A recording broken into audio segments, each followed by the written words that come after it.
jump, I will say one thing I like about this episode is how the confrontation between Orochi and the Yakuza 9 really shows the contrast in where their journeys have taken them up to this point. Like, because ultimately going down this path was going to lead to the Yakuza into a confrontation with Orochi, regardless of which path they chose to get there. When you get down to the Yakuza 9 have inevitably arrived at a place where they've kind of abandoned the idea of revenge against Orochi and for the most part and just chosen the path of trying to save Wano. Like even now in this episode where we see them just cutting cutting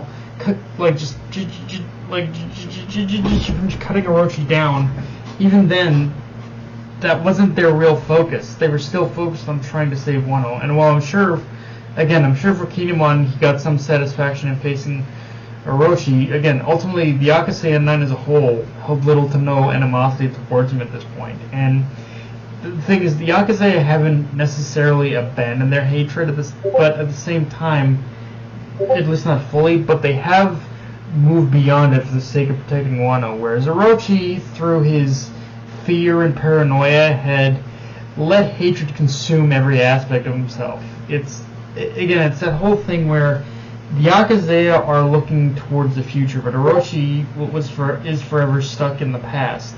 And I think that, more than anything, is his biggest failure. Of course, with Orochi kind of out of the picture, we see Raizo stay behind in order to take on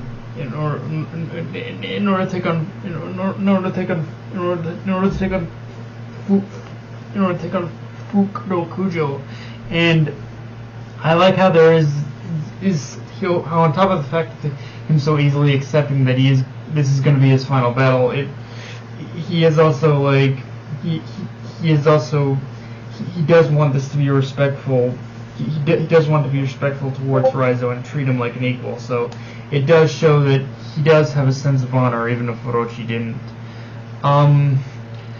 After that, though, we cut back to the battle with Kaido and Big Mom, where by the end of the episode, we see Luffy and the others start to make headway against the two Yonko. And I gotta be honest, for as epic as the whole thing was, this is also one of the times where I kind of hate how the intended focus of the episode didn't play out until near the end.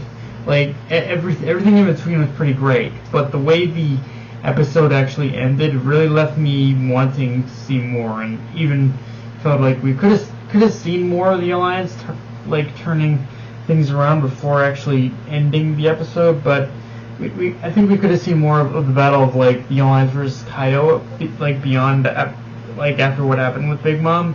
But at the same time, I do like the build-up of how we got to that point by continuously showing us that the power and strength of the Yonko. And the thing is, it is repetitive, but you almost kind of need to hammer home just the disparity between a normal pirate and the Yonko.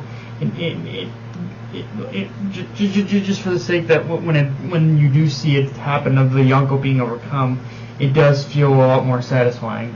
And yes, for as powerful as Luffy, Law, and Kid are, they still are by technical definitions normal pirates, and I think Kaido, at the very least, has proven that to be a fact. In fact, Kaido is the interesting thing about Kaido in this episode is he is kind of right in his speech in this episode.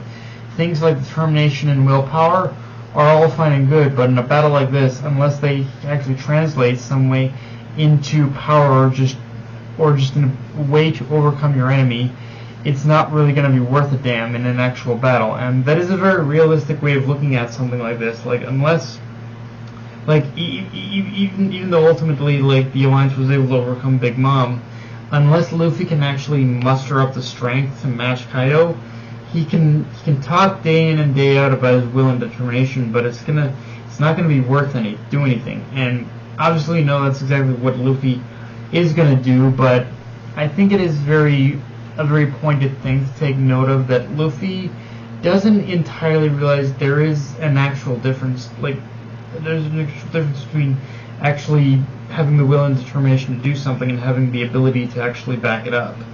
And this is something I think he did need to be reminded of.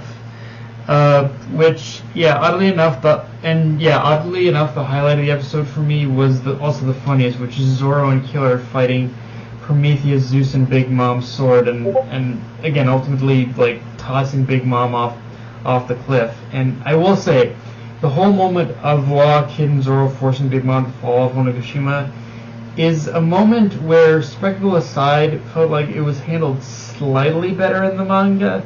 Yet at the same time, there are parts of it where I feel the anime did it better as well. Like, the weird thing for me when it comes to, like, the moment of Big Mom falling off Onigashima is the moment itself is a little sketchy to begin with, in my opinion. But the anime just does ever so slightly kind of make it a better moment in general for me. Like